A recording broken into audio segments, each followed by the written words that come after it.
खूब समझाया, बोली रे मैं किसके जाऊं, लेकिन फिर एक नाई का बुलाया और सासू माँ ने चिट्ठी तैयार करवाई। बोले कोई बात नहीं, हरनंदी नहीं जा सकती, लेकिन जो जो हमें बात में चाहिए वह मंगवा तो सकते हैं। नाई का बैठ गया लिखने के लिए और सासू जी मुड्ढा घाल के पिड्ढा घाल के बैठ गई। और जो जो जी में आया 25 मन लिख दे दाल, 25 मन लिख दे चावल, 25 मन लिख दे आटा, 25 मन लिख दे मेहंदी, 25 मन लिख दे छुआरा, 25 मन लिख दे बादाम। जो जी में आया वो सारा लिखवा दिया। और इतना सारा सामान लिख के, इतना सारा सामान लिख के अंतिम में नीचे लिखवा दिया, ए हरनंदी वैसे तो तेरे पिता के पास कुछ देने लेने के लिए है नहीं, फिर भी नीचे 2 पत्थर लिख दे। अगर तेरे पिताजी इतना सारा सामान ना लेके आ पाए ना तो 2 पत्थर ले आए, हम समझ लेंगे भात भर गया। जैसे सारी चिट्ठी लिखवाई गई, हरनंदी ने कहा जरा मुझे एक बार तो दे दो, मैं पढ़ तो लूं कि मेरे पिताजी इस लायक हैं भी कि वो इतना लेके आ पाएंगे या नहीं। सासू जी ने बेगैरत का सामान लिखवा दिया श्रोताओं, और चिट्ठी हाथ में ली। हरनंदी सोचे हाय, जिस टाइम मेरी शादी हुई थी तो इतना दान इतना माल खजाना लेके आई थी, काश उस समय ये चिट्ठी मिली होती, आज मेरे पिताजी की ऐसे हंसाई तो नहीं होती। हरनंदी ने कहा सासू जी एक बार और मैं निवेदन करती हूं। हरनंदी की सास ने कहा हाँ चल बोल, क्या कहना चाहती है। बोलिए मैं कहना नहीं, बस निवेदन करना चाहती हूँ। और सुनना कि समय समय की बात और समय समय के फेर और समय बदलने में श्रोताओं लगी ना कोई देर। कभी कभी इतनी तन्माया थी, सेठ हुआ था, और आज बाबा जी है कंगला है, तो रिश्तेदार भी हंसी उड़ाने लग गए और यूं कहने लगी ये चिट्ठी मेरे पिताजी के पास मत भेजो। क्योंकि कहते हैं ना एक बेटी और पिता का रिश्ता जो होता है वो सबसे अनमोल रिश्ता होता है। यूं कहती मेरे पिताजी के बस की बात नहीं है, इतना वो कैसे दे पाएंगे। और हाथ जोड़ करके बोली री सासू माँ ऐसा जुल्म ना गुजार, मैं भी तो तेरी बेटी हूं, अपनी बेटी समझ के थोड़ी सी तो शर्म कर। और यूं कहने लगी, क्या भाव कह रही है, और भात मेरे कौन भरेगा, री मेरा बाबुल हुआ फकीर। भाई होता ना तो हंसते हंसते चली जाती, अगड़ पड़ोसन को भी ले जाती, लेकिन चाचा ताऊ कोई किसी का सगा नहीं होता। कैसे जाऊं पिताजी से, किस मुंह से मिलूंगी कि आपकी बेटी आपको मिलने के लिए आई है। मिलने के लिए नहीं बल्कि एक लिस्ट लंबी सी पकड़ाने के लिए आई है। हाथ जोड़ करके बैठ गई सासू माँ। री मेरे सासू ताने मारे मत ना, मेरे नाम आ जाया वीर, भात मेरे कौन भरेगा, मेरे बाबुल हुए फकीर, भात मेरे कौन भरेगा, मेरे बाबुल हुए फकीर।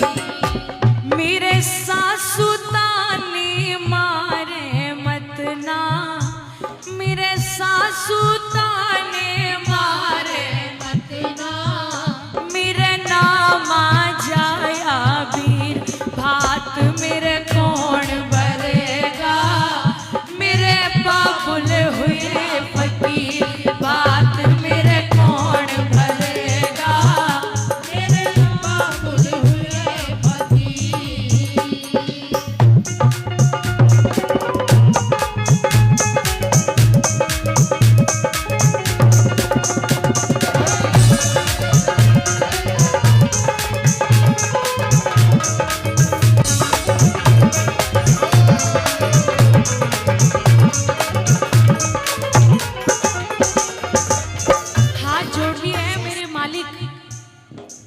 भगवान किसी भी बेटी को ऐसा दिन ना दिखाए कि जब उसको पता हो कि मेरे पिताजी की हालत वैसी नहीं है और उसे फिर भी वो चिट्ठी भेजनी पड़ती हो, यूं कहने लगी री सासू, इतना घमंड भी ठीक नहीं। क्यों? टूक बड़ा खाली पर बड़ी बात्यां ते डरा करे से, तेरी बात्यां से डरा करे से, ओ बात्यां से डरा करे से। और ढलती फिरती छाया सासू, या ते ढलती फिरती छाया सासू, एन्यू घमंड न करया करे से, तेरी न्यू घमंड न करया करे से, एन्यू घमंड न करया करे से। जिनके बादशाह मरया करे से, और जिनके बादशाह मरया करे से, फिर दर दर रुड़े बजीर, भात मेरे कौन भरेगा, मेरा बाबुल होया फकीर, भात मेरे कौन भरेगा, मेरा बाबुल होया फकीर।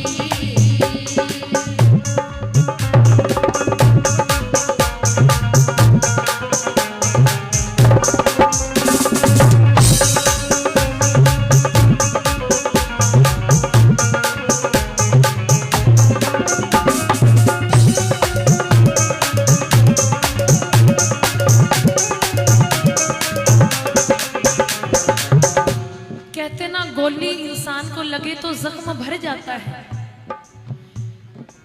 पर ये बोली ऐसी है कि इंसान जब तक मरता है ना, तब तक वह एक बोल कानों में खटकता रहेगा।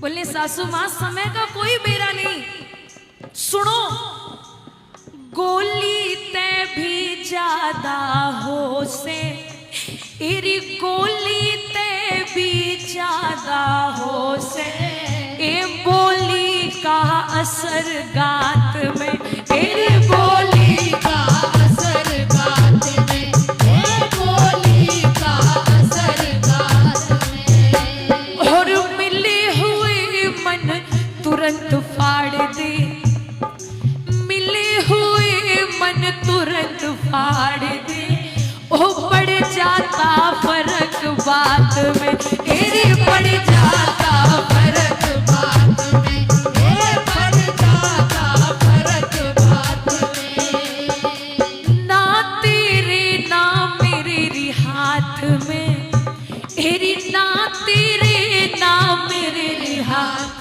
में, याते होड़ हार तकदीर, भात मेरे कौन भरेगा, मेरे बाबुल होया फकीर, बात मेरे कौन भरेगा, मेरा बाबुल होया फकीर।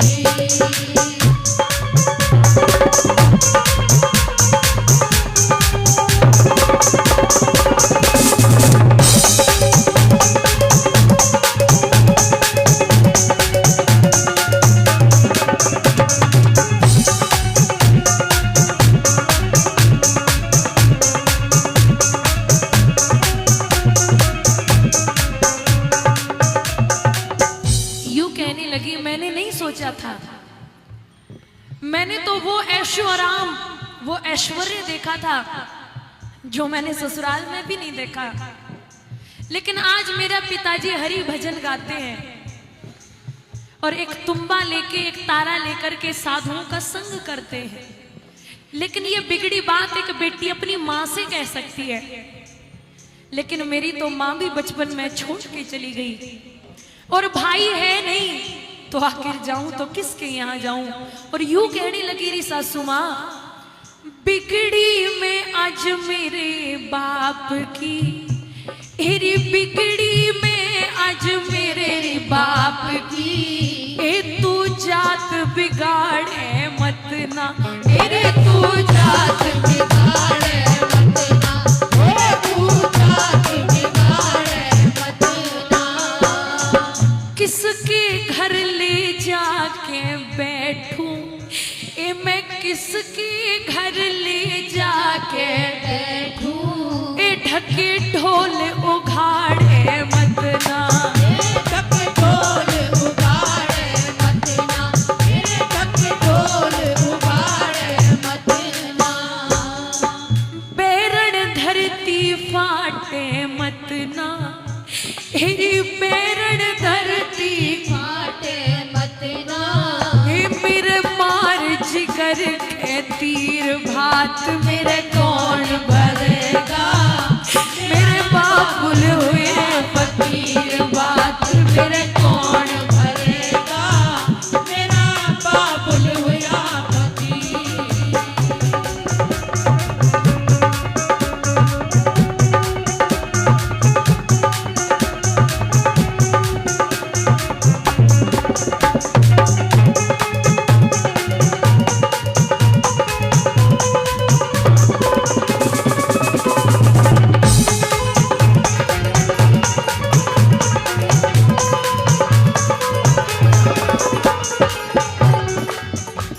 यूं कहा जाता है समय खिलाए खेल मनुष्य रोता है, ये समय खिलाए खेल मनुष्य रोता है, और इस मनुष्य से इस नर से बड़ा बलवान समय होता है।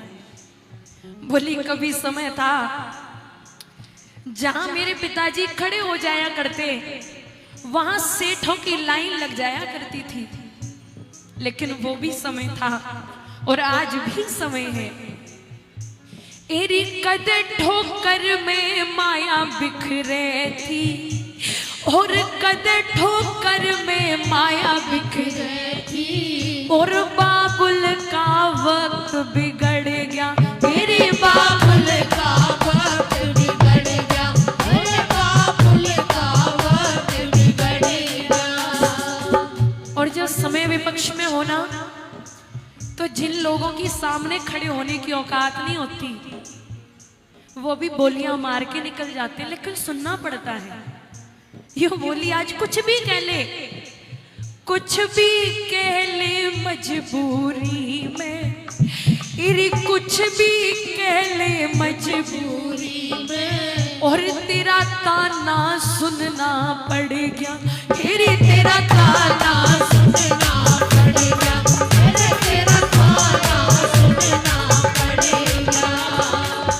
कह रामेश्वर सरप लिकड़ गया, और कह रामेश्वर सरप निकल गया, ए रही खाली पीठ लकीर भात मेरे कौन भरे